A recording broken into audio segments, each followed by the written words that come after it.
Good morning,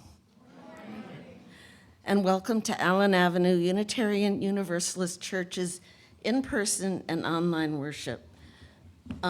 Whether today is your first time here or you've been coming for years, we're so glad you're with us. My name is Susie Hubley. My pronouns are she and her, and I'm a member of the worship committee. We are growing a community that transforms lives through the power of love. Our mission calls us to celebrate diversity, encourage spiritual growth, and promote social responsibility while we travel on and care for the earth. A special welcome to those at home who are joining us on Zoom today. If you're attending for the first time, please go to our website and fill out the welcome cards so that we can get to know you. This morning's service about the nature of life is presented by Allen Avenue's Worship Committee. Lay-led worship is a tradition at this and many other Unitarian Universalist societies.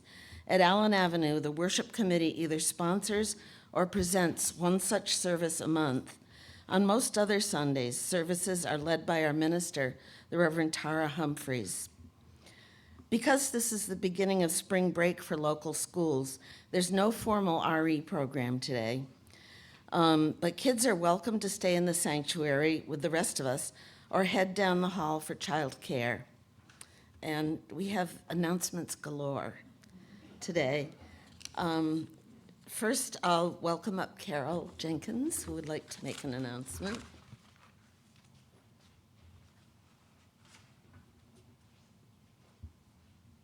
Thank you. This might take a couple minutes. I think I know most of you. I had the honor recently of celebrating my 92nd birthday. And it's a surprise to me, I find it. But I started thinking a lot about my childhood and my past life. I was born in the Depression. I grew up during the Second World War. And life was very different. I grew up on Long Island. People kind of worked together. There were blackouts. Things were rationed.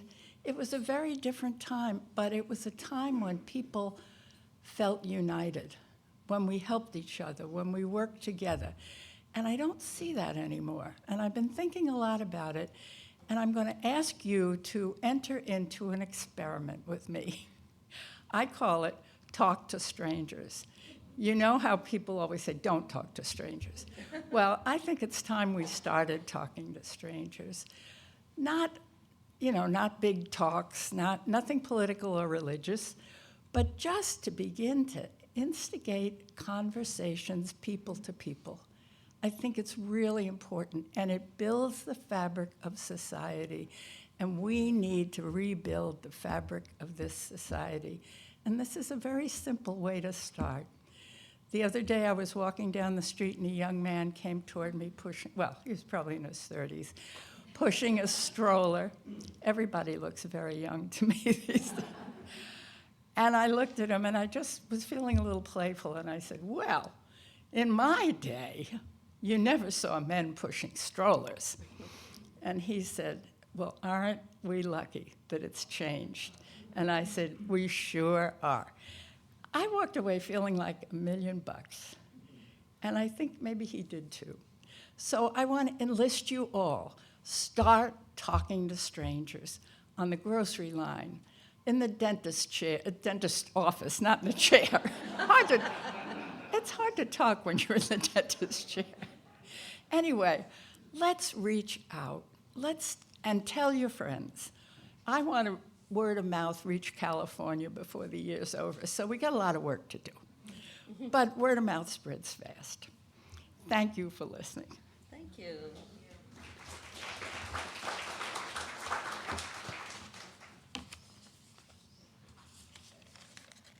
I also want to say before I forget, the worship committee is still looking for people to volunteer to lead summer services. And the format is flexible.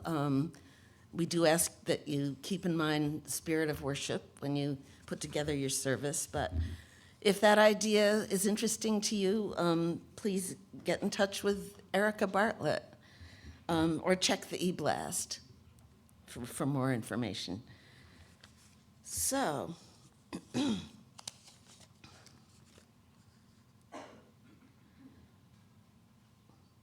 and Steve Hansen would also like to make an announcement.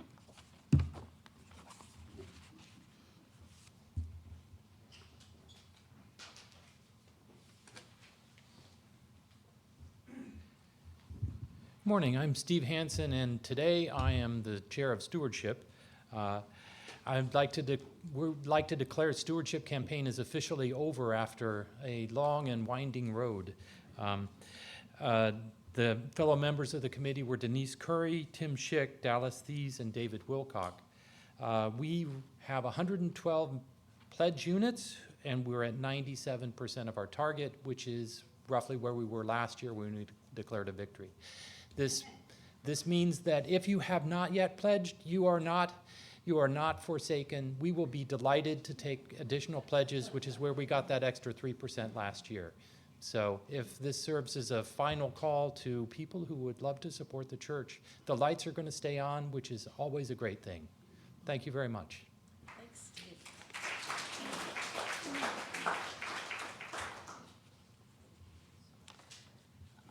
From Building and Grounds, the church gardens are in need of a spring cleaning, so a garden spring cleaning day has been scheduled for this coming Saturday morning, April 25th, from 9 a.m. to 12. There are a dozen gardens that need cleaning, so we hope you can come to help. Bring whatever tools you think you'll need. The church has some tools if you don't have any. Another day for garden work has been scheduled for the second Saturday of May, May 9th.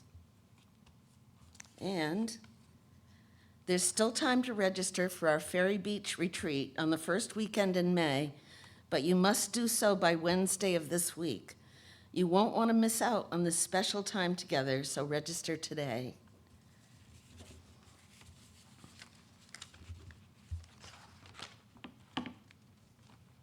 Now we invite you all to take this opportunity to silence your cell phones so that we can be fully present to one another.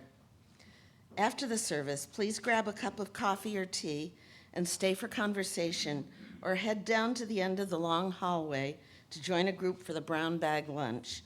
Those on Zoom may stay on and connect with one another. And now let us center our hearts and minds with the sound of the singing bowl.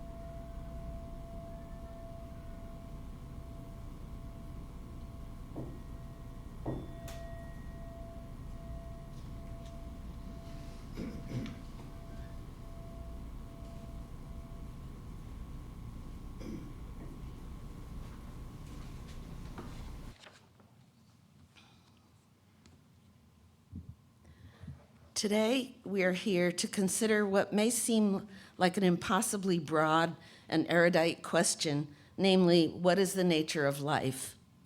Well, it turns out there are answers. We came up with some. As with so many of the bigger questions, the way a person responds depends on the lens they're seeing the question through. Our responses are born of our scientific knowledge, our sense of the spiritual, our curiosity, and our values. So we invite you to join us in worship as we all ponder what makes life life.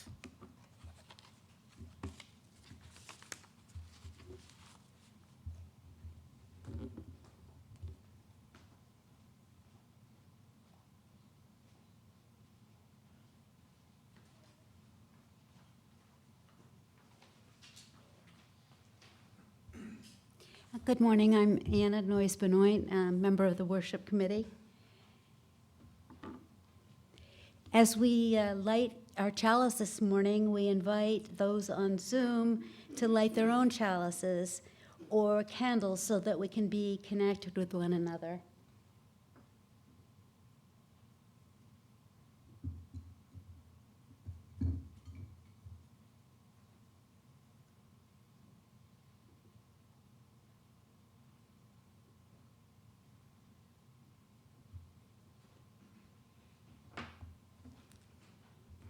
We call forth the life of our faith by igniting our chalice.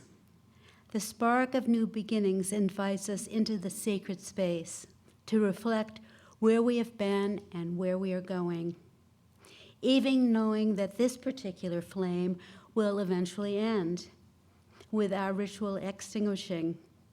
We fear not its end, for we know with brave hearts that from every ending of our lives we are sent forth to make a new beginning. Now, time for singing hymn number 128. Dale will play it through once, and please rise as you're willing and able. It's in the gray hymnal or up on the screen.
Hello, my name is Bill Burge. My pronouns are he, him, and I'm a member of the worship committee. To figure out the nature of life, let's go let's go old school and use a plain old search engine. Quant, QWANT, is out of Europe and in my experience works just as well as that other search engine, minus all the creepy advertisers that seem to know what we were thinking yesterday. When we ask Quant, is all life on Earth carbon-based? The answer seems a resounding yes. In the first few articles that Quant finds, the word complex soon arises. Keep this in mind.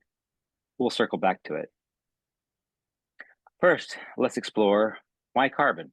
Why not silicon or boron, carbon's neighbors in the periodic table of elements? Like carbon, silicon forms 4 bonds due to its outer shell of 4 electrons. This is why silicon is in the same column as carbon in the table. But silicon is a whole row down, so it's both heavier and less stable. In fact, it doesn't play well nicely with water.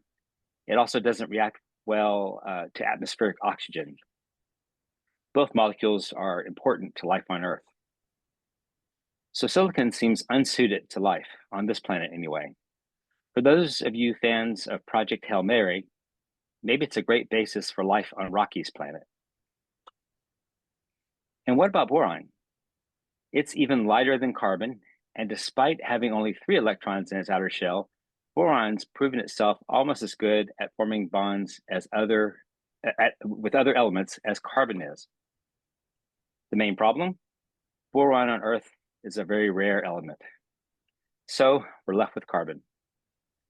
Ask any poor college student suffering through organic chemistry, like Carrie's daughter Amy, and they'll tell you molecules built on carbon are so unpredictable in how they interact with other molecules that they seem to take on a life of their own, even at the ultra microscopic level. After discovering that carbon is key, I looked up the definition of life in my trusty online dictionary. It says, life is the property or quality that distinguishes living organisms from dead ones. Wow, thank you, dictionary. To its credit, the dictionary goes on to state that life manifests in growth and reproduction. But wait a second, what about us here who've stopped growing and reproducing? Are we dead? Surely our dictionary's definition must be off. What keeps coming up in our research is the term complexity. In fact, both in the moment and over time, complexity may be considered the fundamental characteristic of life. And a more useful and comprehensive understanding can often be gained by not thinking in absolutes, such as things are either alive or dead, but in relative terms, objects have more life or less life. Those things that are more alive are more complex now and or more capable of complexity into the future. For example, a single ant is complex. A colony of ants is more complex and can be seen by this definition as more alive. Another example, a tree, complex both at the microscopic and macroscopic level, therefore alive. A forest, complete with an ecosystem that includes mycelium underground connecting the trees, even more alive. And both individuals and systems that are becoming more complex could also be thought of as becoming more alive, as living. And those becoming less complex as dying. But before we toss ourselves into that latter category, think of this. Complexity and potential for greater complexity balances the young and the old. While the young among us have a wealth of complex potential options ahead of them, those of us who aren't so young are more complex now in our wealth of memories. And both the young and the old can become more alive by learning. Learning makes our neural architecture more complex, and it increases our capacity for complex ideas and actions. Based on complexity, a rainforest is more alive than a desert, and a city is more alive than a town. Like our tree example, when the towns get connected by lines of communication, they also become more alive. From what we can tell, our Earth is much more alive than our moon. Earth is both more complex and more capable of greater complexity than our neighbor planet. And our most important task as little pieces of our planet is to keep ourselves, our Earth, alive. Now let us join together in the spirit of prayer. Spirit of life and love, be with us today as we share what is most dear to us in our hearts. As we share sorrow, may we know that we do not struggle alone, for all who know what is in our hearts will help carry that burden for us. As we share in joy, may we rejoice in the joys of others and let that joy wash over us to keep with us when we are not joyful, when we feel despair. Let it be that light on a hill that promises hope that comes with every new day. The ebb and flow of sorrow and joy is the cycle of our days. May we enter into this sacred dance and join together to celebrate and grieve and move with the music of life. Amen, and blessed be.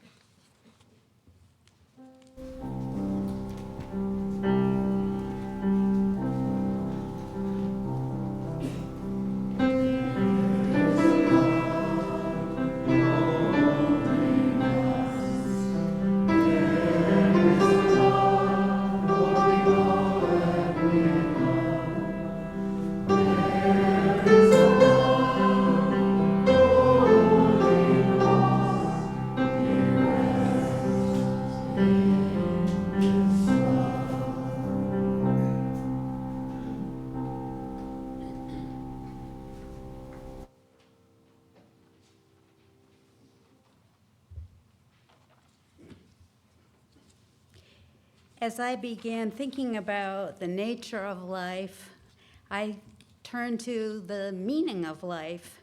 And my piece is, what is the meaning of life? During challenging times, what brings our days purpose and relevance? Philosopher and writer Emily S. Fonzie Smith answers these questions, and she talks about the 4 pillars of a meaningful life. And these 4 are belonging, purpose, transcendence, and storytelling. The first, belonging, means that you are valued for who you are, and it comes from love. Purpose is finding something meaningful to do. Transcendence is feeling connected to a higher experience and can be found in a variety of places, the spiritual, in writing, or in art. Storytelling is creating a narrative from your life story, and you can edit it. Smith points out there's a difference between happiness and meaningfulness, and asks, is the good life found in pleasure or in meaning? Smith's TED Talk is entitled, There's More to Life Than Being Happy. She points out that finding meaning is greatly more rewarding than finding happiness. To quote Rumi, as Smith often does, life is never made unbearable by circumstances, but only by the lack of meaning and purpose. The search for meaning and purpose emerges throughout our lives at turning points such as early adulthood or parenthood or changes in work. Turning points can certainly occur after a death of a dear family member or friend. At such a critical juncture, this critical juncture occurred to me after my children were grown and I suddenly needed to retire after an injury. I found myself searching for something worthwhile to do in a place where I would belong. So I joined a few groups, took OLLI courses, and went to the gym more often. But then I changed churches, joined the choir here, and a couple of committees.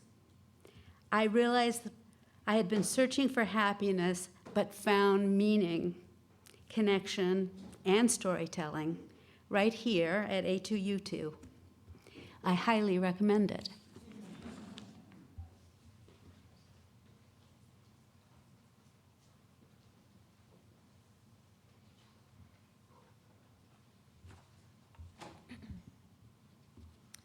So my name is Erica Bartlett, and as someone who's interested in science, I was happy a few years ago to discover the YouTube channel SciShow. They post videos about science 4 days a week, and one of the videos I found especially intriguing explored the question of whether or not viruses are alive. This wasn't something I'd ever thought about. It had also never occurred to me that whether something was alive or not was up for debate. Surely we must know, one way or the other. But it turns out we don't know. We don't actually have a consensus about what it means for something to be alive. This is why Bill couldn't find a good definition in the dictionary. In fact, there are over 100 definitions of life. I initially found this a little baffling since, in many cases, it seems like it should be obvious. For example, as someone who's standing in front of you, talking and breathing, I feel confident in saying I'm alive. I hope. My phone and this microphone, on the other hand, is not. But of course, it's not always that simple. The challenge is that being alive isn't simply an on and off function. Being alive is a process, particularly for complex life like humans, that require many organs to function to keep us alive. If one organ stops working, it doesn't necessarily mean we're not alive. We could get medical help, or another organ might start working harder, like when losing a kidney or a lung. So instead of having a definition of life, we have descriptions of traits that living organisms share. These descriptions include being composed of one or more cells, the ability to maintain an internal environment, being able to evolve, reproduce, and metabolize, and responding to external stimuli. These traits apply to plants as well as animals. But again, it's not cut and dried. One of the points against viruses being considered alive is that they don't have the ability to reproduce on their own. Their DNA only gets replicated once the virus is inside a host cell. Except then, viruses were discovered in 1992, and they can make copies of their DNA without a host. Plus, as we all know, viruses can clearly evolve and mutate, and we can kill them. So to me, that kind of seems like they should be considered alive. Now, you might be wondering, does it matter if viruses are technically alive or not? It seems like that doesn't have much impact on us, although you might be surprised to know that viruses have helped shape parts of human evolution. But the bigger problem is that without having a clear definition of life, we may not recognize other life when we see it. Even now, when we look for signs of life on other worlds, we're looking based on our descriptions of life as found on Earth. On another world, those descriptions may or may not hold. We also give more value to living things. This is likely why the definition of life has been the subject of scientific, legal, philosophical, and religious debate for centuries. Given all that debate, I'm certainly not going to come up with any ultimate conclusions here. But I will say that considering what qualifies as life reminds me of our shared value of interdependence, that we honor the interdependent web of existence of which we are all a part. I notice that this says the web of existence, not the web of life. Considering that we don't know for certain what life is, that makes sense to me. And perhaps in a way it's good that we can't clearly define life. Knowing that it remains an open question keeps us a bit humble and reminds us to be on the lookout for things that don't neatly fit our descriptions. And hopefully it also reminds us of the wonder and mystery of everything around us, if only we look close enough to see.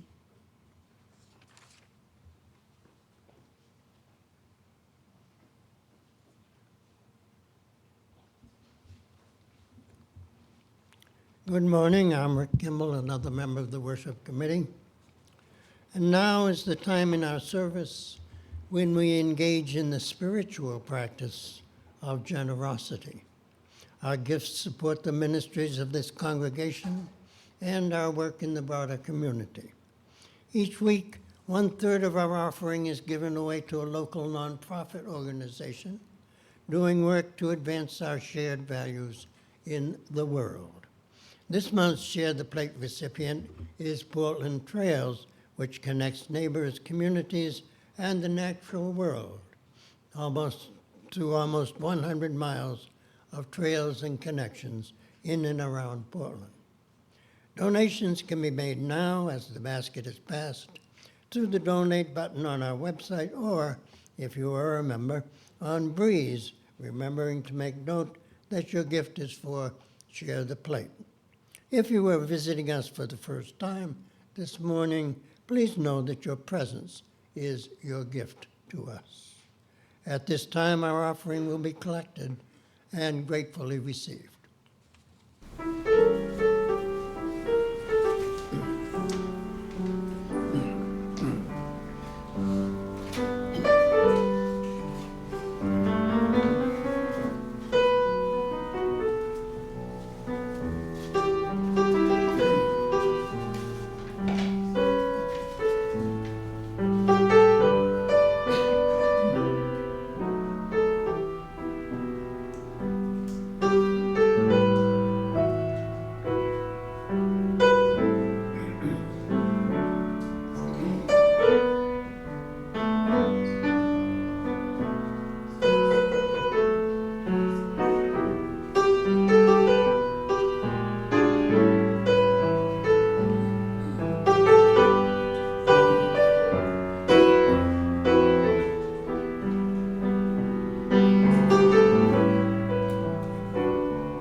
I continue to be Rick Kimball.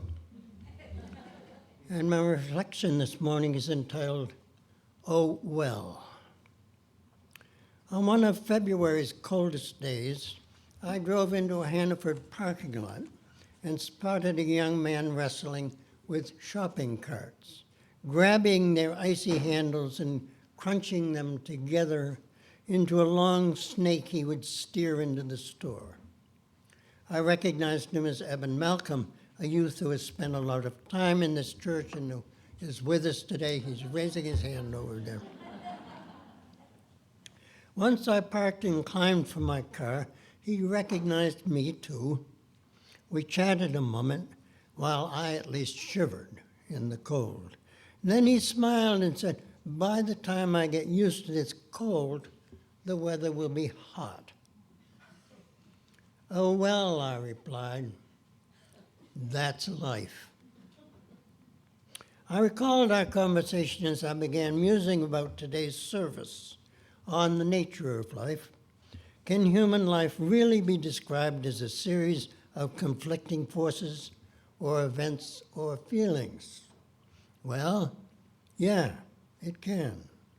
Frank Sinatra suggested as much years ago with a song called That's Life. Says the second line of the song, you're riding high in April, shot down in May. Well, listen to that song sometime, and then for further understanding, read Catch-22. If you have not yet encountered that book, find it now.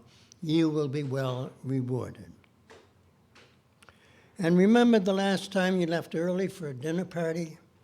All the traffic lights were green, were they not? And you got there as the host and hostess were still dressing. Then there's the last time you left late for an appointment and all the lights were red, right? Oh, well, that's life. Here's the theory simply put. Life is ups and downs and turnarounds, or dressed up in multisyllabic language suitable for a sermon, the theory becomes life is the apotheosis of antitheses clashing with each other, mixing and morphing in a cauldron of boiling oxymorania. Or in words I have used here before, life is opposites in interplay.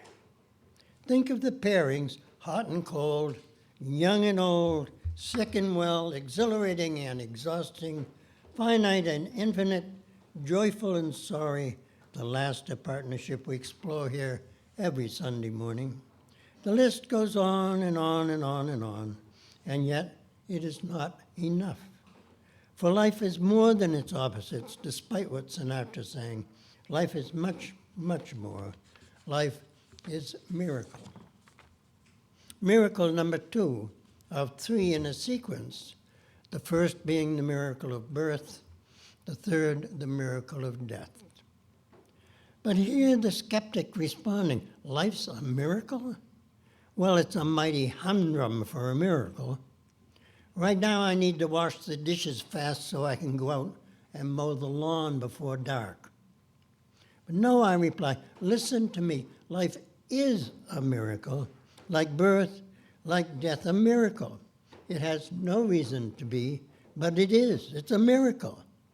Think of that while you mow your lawn, chopping down yet again those more than resilient blades of grass, another proof of life as miracle. I could not hear what the skeptic muttered back, but oh well, that's life. Here's what our hymnal says. Life is the greatest gift of all. That's a hymn we're singing shortly.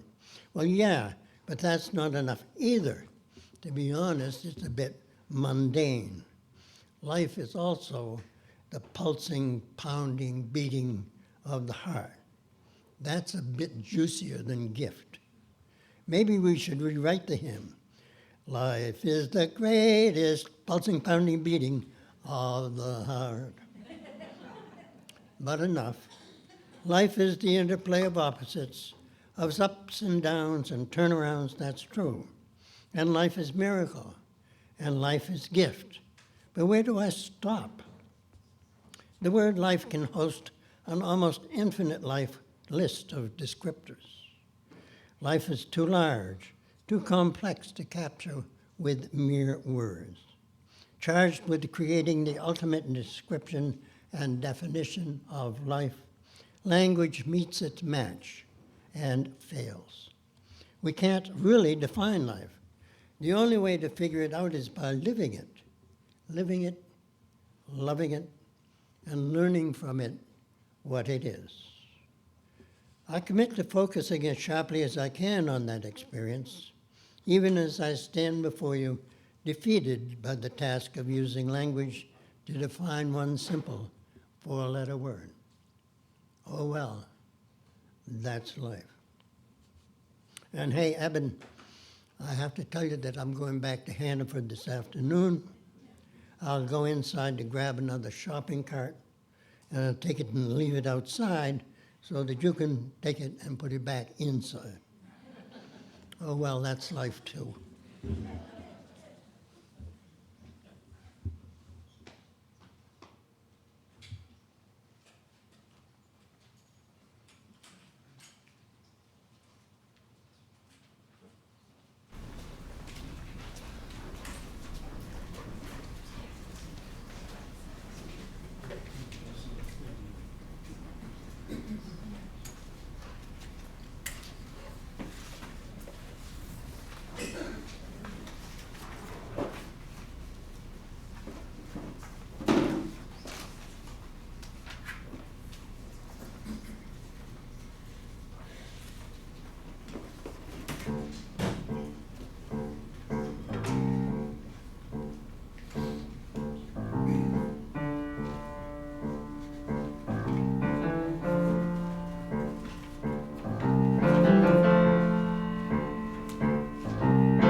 My name is Denise Curry. I'm a member of the worship committee, and my reflection is called The Great Advantage of Being Alive. Having experienced the death of both my parents in the past 3 years, the nature of life and death has been on my mind, often in the context of Thoreau's question, what if we come to the end of our days only to find out that we have not truly lived? With that in thought in mind, I first turned to poetry for insight. The poet E. Cummings has a sly sense of humor, and his gleeful use of wordplay makes him a favorite of mine. His poem, titled The Great Advantage of Being Alive, captured many of my sentiments. The poem starts, "The great advantage of being alive, instead of undying, is not so much that minds no more can disprove than prove what hearts may feel and souls may touch. The great, my darling, happens to be that love are in we, that love are in we." Its final verse reads, "A billion brains may coax undeath from fancied fact and spaceful time. No heart can leap, no soul can breathe, but by the sizeless truth of a dream, whose sleep is the sky and the earth and the sea. For love are in you, and I are in we." Or, once the words are put in grammatical order, you are in love, I am in love, we are in love. Or, love is in us, and we are in love. In other words, the great advantage of being alive is that we get to love and be loved. Life without love, according to Cummings, is an undeath. You may be alive, but not really living. Another quote I had rattling around my brain when I was thinking about this topic is from the New Testament in the book of James. "Faith without works is dead." I would take that quote and amend it and say that love without works is dead. Love tends to be a word we may say a lot, but to truly show love requires a lot more. It requires stepping out of our safety zones and making ourselves vulnerable. It's the difference between posting a heart emoji on someone's online post and actually talking to that person, or following through on going to that rally or writing that letter. That is what brings us alive, when we love and we show that love through our actions, no matter how inconvenient or uncomfortable. Sometime last year, I was visiting my mother, and she'd just hung up the phone with my brother. She turned to me and said, "You children have a hard time saying I love you." I was a bit taken aback, mostly because we had learned from the master, as it were. We are good, stoic New England stock. We never say I love you, ever. My grandparents never said it, neither did she. However, did I ever doubt that she loved us? Not a chance. It was written in everything she did for us, Her actions made it clear how much she worried about us and wanted the best for us.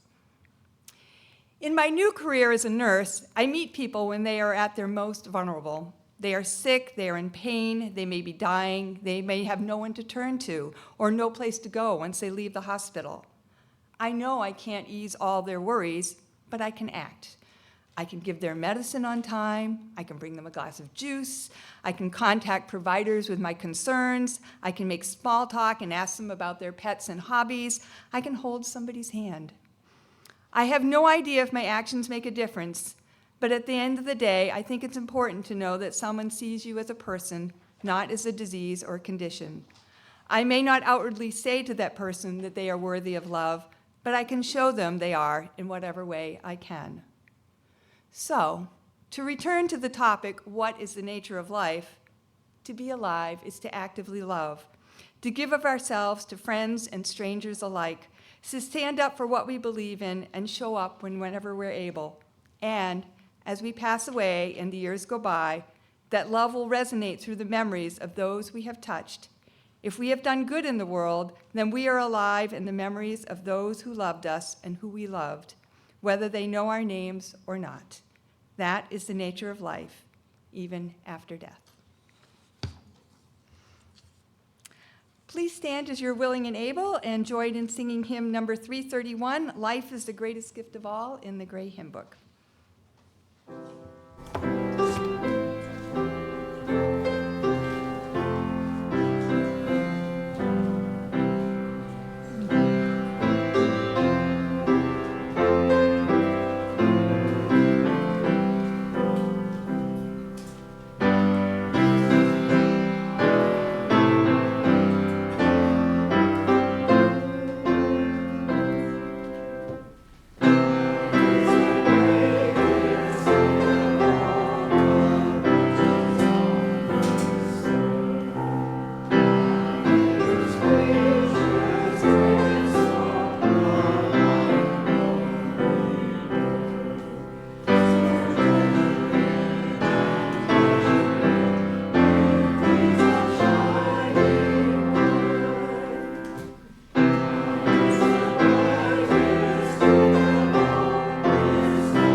After our benediction and extinguishing the chalice, you are invited to remain seated in silence for a time of integration and reflection while Dale offers the postlude.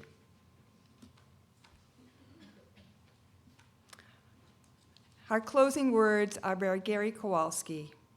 And now may the blessings of life be upon us and upon this congregation. May the memories we gather here give us hope for the future. Our worship has ended, and our service begins.